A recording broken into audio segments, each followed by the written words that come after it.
A very good morning, dear students. In 11th Commerce Economics, we are going to discuss about the law of variable proportion. Law of variable proportion. Short run में अपन ने कहा कि भाई जो production होता है, production function होता है, उसमें जो लॉ अप्लाई होता है उसे रिटर्न टू अ फैक्टर या फिर लॉ ऑफ वेरिएबल प्रोपोर्शन कहते हैं। अब बात यह आती है लॉ ऑफ वेरिएबल प्रोपोर्शन होता क्या है। ठीक है, तो यहां पर इसको समझिएगा और मेरे साथ में इसको रिवाइज करते जाइएगा। By adding more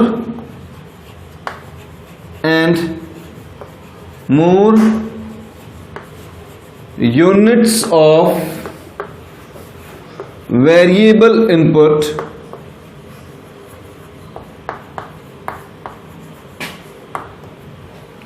variable input की आप ज्यादा से ज्यादा यानी कि एक एक कर करके अपनी यूनिट्स के इंट्रोडक्शन को बढ़ा रहे हैं।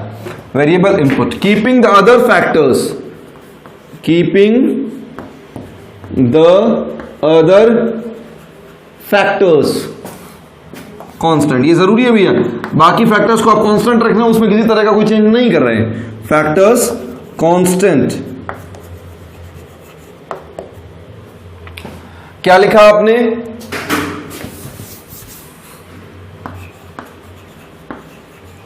by adding more and more units of variable inputs। variable inputs की आप units बढ़ाते जा रहे हैं, लेकिन बाकी units को आप, बाकी inputs को आप constant रख रहे हैं। इसका इफेक्ट क्या आएगा? initially MP tends to rise, initially MP tends to rise, MP tends to rise। MP का मतलब है मार्जिनल प्रोडक्ट। MP का मतलब क्या है? Marginal product. क्या होता है मैं भी बताऊंगा। ठीक है, initially MP tends to rise, reaches to its maximum point, अपने मैक्सिमम पॉइंट पर जाएगा, eventually falls,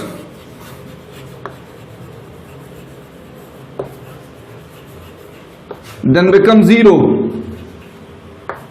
then become zero and ultimately become negative, and ultimately become negative. यानी कुल मिलाकर के लॉ ऑफ वेरिएबल प्रोपोर्शन में आपको एमपी का बिहेवियर समझाया गया है। किसका बिहेवियर समझाया गया है?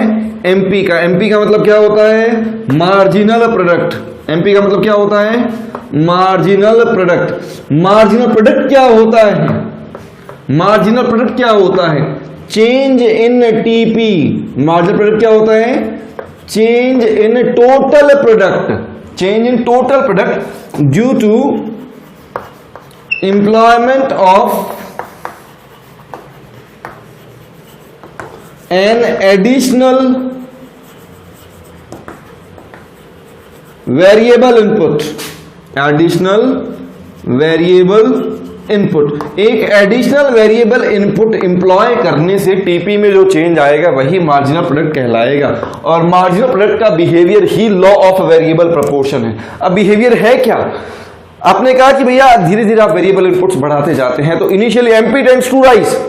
एमपी का ट्रेंड क्या है? एमपी राइज करेगा, then reaches to its maximum point, maximum point पर आएगा, देन फॉल्स, फॉल करता है, बिकम जीरो, ये जीरो की लाइन आ गई, एंड अल्टीमेटली बिकम नेगेटिव। यानी कुल मिलाकर के अगर फेजेस देखे जाएं तो 5 फेज आपके सामने आते हैं। पहला राइज करना, फिर मैक्सिमम होना, फिर फॉल करना, फिर जीरो होना और फिर नेगेटिव होना। ये 5 स्पेसिफिक पॉइंट्स मेरे सामने निकल करके आते हैं। ये 5 जो पॉइंट्स निकल करके आते हैं, that will be the behaviour of marginal product. ये मार्जिनल प्रोडक्ट का बिहेवियर ही क्या है? लॉ ऑफ वेरिएबल प्रोपोर्शन या रिटर्न टू अ फैक्टर कहलाता है। क्या कहलाता है? रिटर्न टू अ फैक्टर, यानी कि प्रोडक्शन के इनपुट्स में से किसी एक फैक्टर में चेंज करने से आउटपुट में जो चेंज आएगा, आउटपुट का मतलब मार्जिनल प्रोडक्ट में जो चेंज आएगा, प्रोडक्टिविटी में जो चेंज आएगा, वो क्या कहलाएगा? Law of variable proportion. क्या कहलाएगा?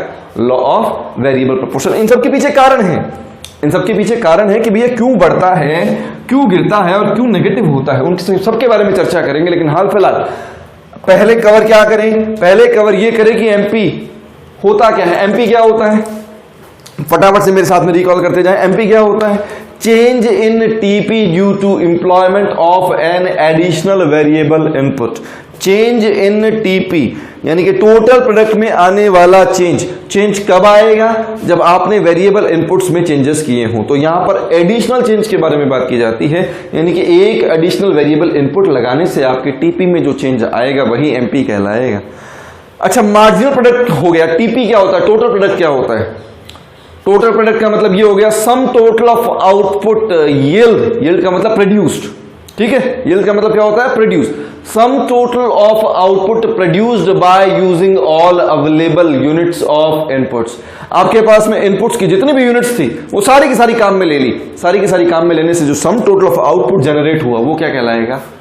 टीपी कहलाएगा। वो क्या कहलाएगा? TP, total product. जो सारा उत्पादन है वो टोटल प्रोडक्ट। एक वेरिएबल इनपुट में चेंज करने से, बढ़ाने से या कम करने से टीपी में जो चेंज आएगा वो मार्जिनल प्रोडक्ट। एवरेज प्रोडक्ट क्या होता है? एवरेज प्रोडक्ट का मतलब होता है पर यूनिट आउटपुट, ठीक है? पर यूनिट आउटपुट का मतलब है आउटपुट पर वेरिएबल इनपुट। आउटपुट पर वेरिएबल इनपुट यानी कि वेरिएबल इनपुट के हिसाब से आपका आउटपुट जनरेट कितना होता है, ठीक है? अब लॉ ऑफ वेरिएबल प्रोपोर्शन दोबारा से recall. By adding more and more units of variable inputs, इसको इनपुट्स कर दें, इनपुट्स,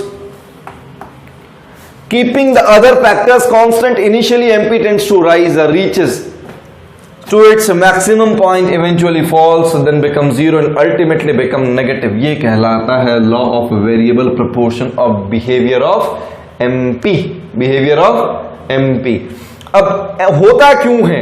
ये जो पहला फेज है इसे increasing return to a factor कहा जाता है। इसे क्या कहते हैं? Increasing return to a factor. इसे क्या कहते हैं? Diminishing return to a factor. और इसे negative return to a factor. ये क्या कहलाएगा?